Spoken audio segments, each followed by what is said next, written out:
Covid, l'épidémie de Covid. Gabriel Attal était ce matin dans les Deux-Sèvres. Il a à nouveau évoqué une progression fulgurante du virus. Un conseil de défense sanitaire doit se tenir lundi prochain. Des mesures de restriction devraient être annoncées. Louis Dragnel avec nous.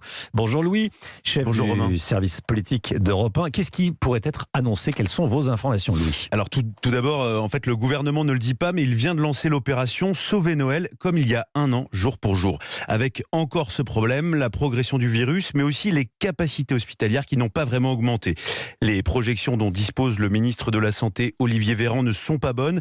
2000 hospitalisations le 5 décembre. Sur son bureau, plusieurs estimations font même état de 3000 personnes admises à l'hôpital pour Covid à la mi-décembre. Et ce qu'il faut bien savoir, c'est qu'au-delà de ce chiffre, les déprogrammations s'imposent. Une situation que le gouvernement veut éviter à tout prix. C'est pour ça que Jean Castex va s'exprimer lundi pour accélérer la vaccination et notamment faciliter les prises de rendez-vous. D'ailleurs, 300 centres de vaccination mis en sommeil vont rouvrir, mais le rythme de 500 000 personnes vaccinées par jour ne suffit pas pour éviter le pic épidémique anticipé à ce stade au début du mois de janvier. Selon nos informations, à Paris, le centre de vaccination de la Porte de Versailles va être remonté la semaine prochaine sous la houlette des sapeurs-pompiers de Paris.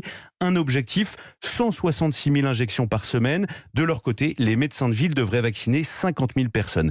La semaine dernière, les pompiers de Paris ont réalisé 10 interventions pour Covid, un chiffre qui est monté à 30 rien que pour cette semaine, dont 2 ou 3 urgences absolues par jour. Enfin, le ministère de l'Intérieur devrait annoncer le renforcement des contrôles de passe sanitaire dans les établissements recevant du public. Depuis le 1er septembre, 6 849 contrôles ont été recensés pour 270 verbalisations. Merci beaucoup Louis Dragnel.